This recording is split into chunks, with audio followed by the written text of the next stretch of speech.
The Rainmaker atau Pembuat Keajaiban, sebuah film yang disutradarai oleh Francis Ford Coppola, rilis di tahun 97. Film ini tentang seorang pemuda bernama Rudy Baylor yang baru lulus dari sekolah hukum, diperankan oleh Matt Damon melawan biro hukum raksasa. Berdurasi 2 jam 10 menit, film ini merupakan adaptasi dari novel John Grisham. Film ini juga menceritakan drama cinta Rudy, namun akan saya bahas di kesempatan yang lain, mengingat durasi film yang panjang. Dalam film ini, banyak menceritakan detail-detail kehidupan menjadi pengacara di Memphis pada masa 1997. Rudy tumbuh di lingkungan miskin. Ayahnya pemabuk dan sangat benci pada pengacara. Ayahnya sering memukuli Rudy dan ibunya. Sewaktu mabuk berat, ayah Rudy meninggal karena jatuh dari tangga. Dari pengalaman pahit itu, Rudy justru menjadi orang yang menjunjung tinggi nilai moral. Kondisi itu membuatnya bertekad untuk belajar hukum di University of Memphis State Law School, sambil bekerja di bar untuk biaya hidup dan kuliah. Setelah bertahun-tahun, Rudy pun lulus dengan nilai yang memuaskan. Namun, persaingan profesi pengacara di Memphis sangat ketat. Dia tidak seperti teman-temannya yang punya orang tua kaya, hingga membuatnya sulit mendapatkan pekerjaan. Dari kenalannya di bar, Rudy akhirnya ikut biro hukum Bruiser Lyman Stone. Bruiser artinya tukang pukul. Sepertinya bukan tempat yang baik untuk menjadi pengacara profesional. Dia terpaksa karena tidak ada tempat lain yang menerimanya. Rudy bilang pada Stone, dia sudah punya 2 berkas untuk dikerjakan. Salah satunya soal asuransi. Stone pun menyarankan untuk konsultasi dengan Dick yang sudah punya pengalaman di bidang asuransi. Berkat Stone, Rudy dipasangkan dengan Dick, diperankan oleh Danny DeVito sebagai rekan sekaligus pembimbing. Meski belum punya pengalaman, dia harus berjuang untuk membela seorang laki-laki penderita leukemia bernama Donnie Ray, diperankan oleh Johnny Whitworth. Donnie melawan perusahaan asuransi yang tidak mau membayar biaya operasinya. Ayah Donnie cedera pada tempurung kepala akibat perang, hingga harus ditambal plat. Akibatnya, pikiran ayah Donnie agak terganggu dan hanya mabuk sepanjang hari. Jadi, selama ini yang mengurus Donnie hanya ibunya. Sudah 8 kali ibu Donnie mengirim klaim asuransi, namun selalu ditolak dengan alasan-alasan seperti itu sudah aturan polis, penyakit Donnie sudah ada sebelum ikut asuransi, leukemia tidak dijamin polis, dan bahkan dalam surat resmi, balasan terakhir pihak asuransi menghina ibu Donnie, bodoh, bodoh, bodoh. Rudy sangat simpati dengan kondisi Donnie. Mungkin karena mereka sama-sama dari keluarga miskin. Namun nasib Donnie lebih menderita dari Rudy. Di usianya yang masih muda, Donnie harus menderita penyakit yang sangat mematikan. Rudy mengajak jalan-jalan Donnie, makan siang, bahkan ke tempat tinggal Rudy. Hubungan mereka menjadi sangat akrab, seperti sahabat, lebih dari klien dan pengacara. Beberapa hari kemudian, setelah Rudy dinyatakan lulus ujian izin pengacara, Dick menawarkan Rudy untuk membuka biro hukum sendiri. Rudy sekarang sudah punya izin untuk membuka kantor praktek pengacaranya. Dick menjanjikan keuntungan menarik bila mereka bekerja sama dibanding mereka ikut Stone yang saat ini terjerat kasus kriminal. Tibalah hari-hari perjuangan mereka dimulai. Melawan perusahaan asuransi yang menyewa seorang pengacara profesional terkenal curang di setiap kasusnya. Pengacara tersebut bernama Leo Drummond, diperankan oleh Jon Voight.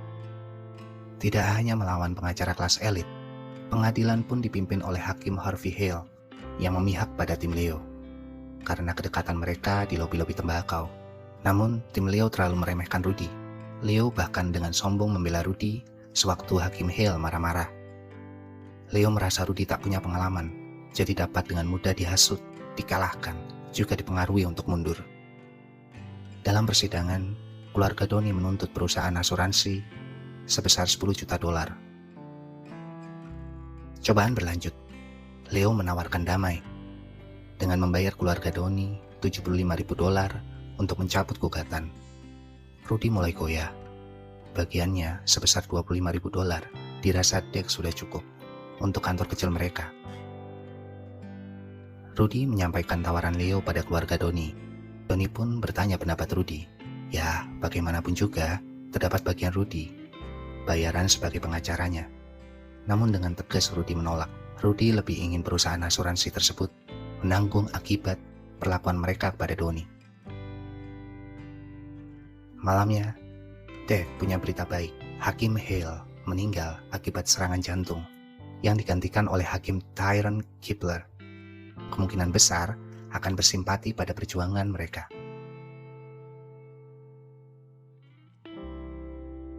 Keesokan harinya, Hakim Kibler mempermalukan Leo habis-habisan. Dia sangat tidak suka pengacara curang seperti Leo. Hakim meminta untuk merekam pernyataan Donnie, sebab dengan kondisi saat ini, Donnie sedang sekarat.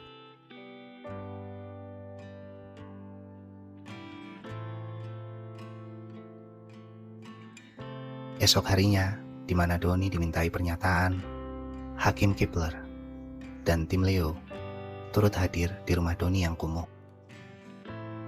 Mereka dapat melihat betapa miskinnya keluarga Donnie, serta kondisi tubuh Donnie yang kurus dan sekarat menanti ajal.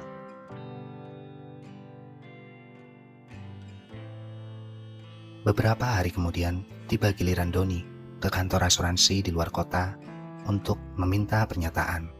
Dia harus oper-oper kendaraan umum untuk ke sana dan menginap di hotel murah. Sedangkan tim Leo pasti naik pesawat kelas utama, fasilitas hotel, restoran mewah. Mereka benar-benar dapat servis terbaik untuk menghancurkan Rudy, kondisi yang sangat jauh berbeda dengan lawannya. Pemandangan kantor mewah asuransi beserta tim pengacara Leo membuat Rudy penasaran. Kenapa mereka menolak klaim polis Donnie? Padahal mereka mampu membayar. Cobaan Rudy berlanjut. Saksi-saksi kunci dalam kasus ini telah mengundurkan diri dan di PHK, sehingga sulit untuk dihadirkan di pengadilan, membuat posisi Rudy lemah. Dalam kondisi kesal dan emosional, Rudy menatap Donnie yang sedang terbaring sambil berpikir, "I'm alone and outgunned, scared and inexperienced, but I'm right." Saya sendirian dan kehabisan akal, takut dan tak punya pengalaman. Tapi, saya di pihak yang benar. Dia bertekad akan membalas perusahaan asuransi atas perbuatan mereka pada Donnie. Di tengah-tengah proses gugatan, Donnie meninggal dunia. Hal ini tak hanya membuat keluarganya bersedih, namun juga memukul perasaan Rudy. Ayah Donnie pun bahkan mulai tersadar dari pikirannya.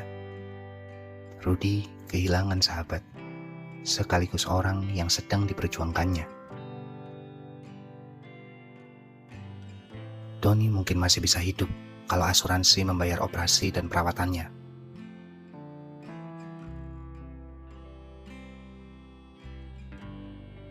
Keesokan harinya, saat Rudy ke kantor, dia diberitahu Dick bahwa kantornya sedang disadap. Teman Dick yang punya pengalaman di bidang ini memberitahu kalau ini bukanlah ulah polisi ataupun federal. Mengetahui hal ini, firasat Dick langsung tertuju pada tim pengacara Leo. Lalu, Dick membuat rencana untuk membuat informasi palsu didengar oleh tim Leo.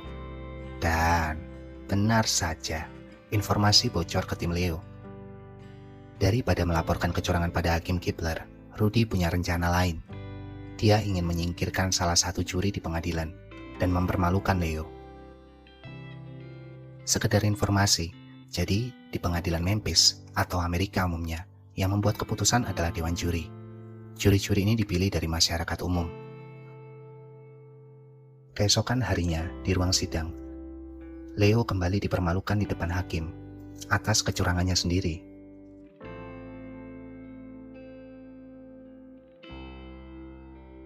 Saat Ibu Donnie dijadikan saksi di pengadilan, dia diminta untuk membacakan surat balasan pihak asuransi, di mana asuransi menghinanya bodoh sebanyak 3 kali. Dia juga menyampaikan kalau uang gugatan sebesar $10 juta dikabulkan, seluruhnya akan disumbangkan ke Yayasan Kanker Leukemia. dia tak mau sepeser pun uang perusahaan asuransi. Leo kembali menyerang Ibu Doni, membuatnya ragu akan pernyataannya, dan mematahkan fakta-fakta yang disampaikan. Namun Ibu Doni menambahkan bahwa setiap orang tua pasti ingin anaknya mendapatkan perawatan yang terbaik.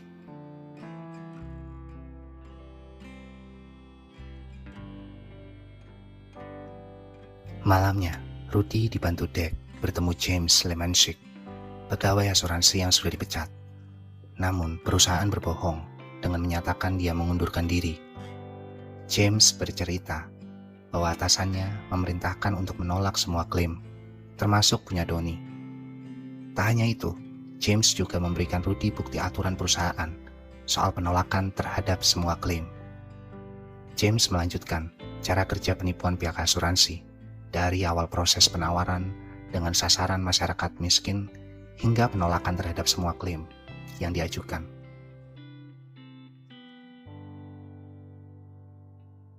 Esok harinya, Rudy menghadirkan James di pengadilan dan diminta menceritakan kecurangan pihak asuransi. Dia dipecat untuk menutupi rahasia perusahaan. Leo menyerang James dengan mengungkap hubungan gelap James dengan petinggi perusahaan dan mematahkan pernyataan-pernyataan James. Tak hanya itu, Leo membuat bukti-bukti yang dibawa Rudy sebagai curian dan ilegal dijadikan barang bukti di pengadilan. Leo kembali menang kali ini dan membuat Rudy kewalahan. Merasa terpojok, Dek meminta saran dari Stone yang sedang bersembunyi akibat kasus kriminalnya. Saran dari Stone ternyata dapat digunakan untuk membalik posisi Rudy di pengadilan. Keesokan harinya di pengadilan, Keely, CEO asuransi, hadir sebagai saksi. Rudy langsung menyerangnya dengan menanyakan SOP perusahaan yang jelas-jelas mengatur untuk menolak semua klaim asuransi. Kelly terpojok. Berkat saran dari Stone, Rudy dapat kembali menggunakan bukti-bukti yang tadinya dibantah sebagai barang curian oleh Leo. Rudy juga menyodorkan bukti rekapan perusahaan. Dia minta Keely membacakan. Di dalamnya menerangkan bahwa dari sekitar 11.000 klaim, hanya beberapa yang diterima, sedangkan lebih dari 9.000 klaim ditolak dengan alasan yang tidak jelas. Pernyataan Keely membuat perusahaan asuransi benar-benar kalah telak.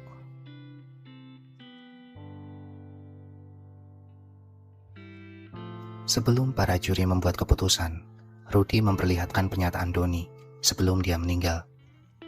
Video itu membangkitkan empati para juri. Namun Keely dan tim Leo tidak mau melihat video Doni. Dengan geram, ayah Doni langsung menyodorkan ke muka mereka foto anaknya. Terlihat Doni yang menderita karena leukemia.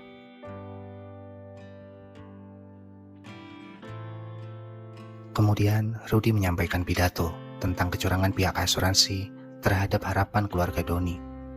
Pidato yang semakin membuat para juri berempati pada keluarga Doni. Pada akhirnya, Rudy dinyatakan menang.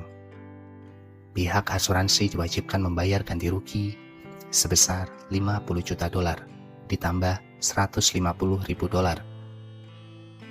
Setelah putusan itu, ternyata perusahaan tak mau membayar dan menyatakan bangkrut. Keely, CEO-nya, mencoba kabur ke Eropa, namun ditangkap di bandara. Gugatan dari pihak-pihak lain pun terus menyerang perusahaan. Pihak keluarga Doni pun tak mendapatkan apa-apa. Nyatanya, uang tersebut tidak penting untuk mereka. Keluarga sudah cukup senang dengan bangkrutnya perusahaan asuransi. Nama Rudy pun mencuat.